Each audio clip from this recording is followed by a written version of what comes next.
51-year-old former sex addict Peter Madden had his first sexual experience at the age of 9. His sex addiction developed during the years of his incestuous relationship with a family member, which ended at the age of 17, leaving him with an incredible sex drive that pushed him into pornography and visiting prostitutes. Sexual addiction started for me at the age of 9 when an older female member introduced me to sex. So I first had intercourse at the age of 9. Now that continued for 8 years through to my 17th year with that family member. Now this actually set about a pattern in my life. It developed an incredibly strong sexual drive in me. His early experiences affected his childhood right through to his adulthood, making him sexually driven and secretive to his parents and his wife.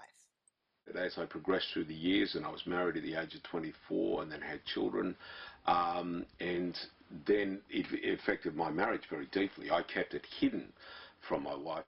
According to a study done by the Semmer Institute of Neuroscience and Human Behavior, published in the Journal of Sexual Health Medicine, sex addiction, also known as hypersexual disorder, will be proposed as a real mental health illness in the 5th edition of the Diagnostic and Statistical Manual of Mental Disorders, a guide that covers mental health illnesses.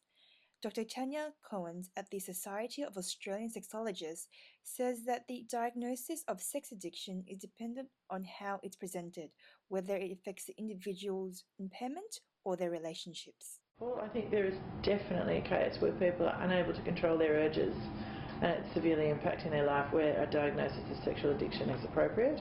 I think in other cases, right down the other end of the scale when we're doing couples therapy and things like that, that people are being called sex addicts when really they're quite, they could be very nice men and women in relationship that would just like to have more sex than their partner. And that's not a diagnosis or an illness.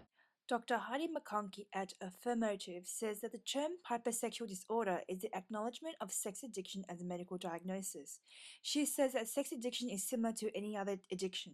And it's basically a compulsion that people have to reduce their stress and to go on with the next and the next day. There are many factors that drive sex addiction. Dr. Cohen says it could also be the case of mismatched libidos in relationships, leading one to think that the other is a sex addict. They can be a sex maniac. If the higher libido person is the more confident or the more dominant in the relationship, then the lower libido person can be frigid or have hypo sexual desire. So it can really depend on how it's presented. Very early childhood events is also another factor Dr. McConkey suggests that feeds this addiction, which remains true for Peter's case. It is beneficial to take early childhood histories of parental attachment, of safety, of guidance, of what a person has learned very early on in their life. Sex addicts live a double life carrying significant impacts on their marriage and family as they are preoccupied with their hidden sexual urges. They map out time where they can be private to do what they want to do. They have their lies already into place, what they will tell their spouse when they haven't been home and so forth. For Peter, his addiction provoked him to lead a deceptive life which disrupted his marriage and the raising of his 4 children. Ultimately, I told my wife about it. She said, "That's it. You've been unfaithful. I can't trust you." That ended my marriage, which was absolutely devastating to me because I didn't get to raise my children. Peter pursued support from counselors for his addiction. However, some believed it was a normal male phase and others had no real solutions. One counsellor said, "You're seeking for comfort in masturbation, pornography, sexual addiction, and you need to find your comfort elsewhere." It was a very simple solution, but I don't think that counsellor had any idea of the drivenness. The guidelines in the Diagnostic and Statistical Manual of Mental Disorders states that a sex addict must experience sexual urges for at least 6 months.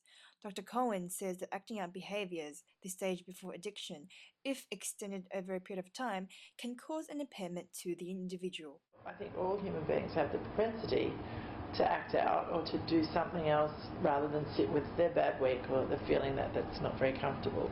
But when it's prolonged over a 6-month period, I think that's going to start really causing significant impairment.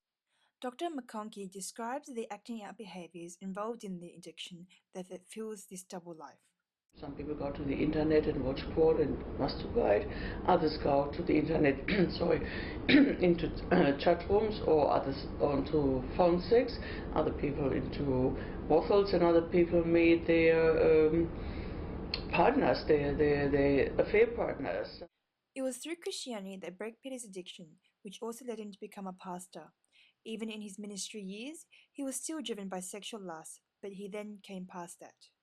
I lived through years of hypocrisy, but then I've come through that and then found a solution to break the sexual addiction. After his marriage breakup, Peter left the ministry and served the churches as a musician, but also felt it was significant to help others find the solutions that he had found.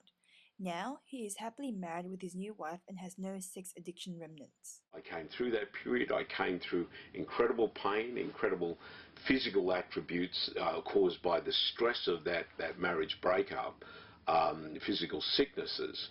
But through my faith in Jesus Christ, through my Christianity, I came through that period, and I also found total freedom.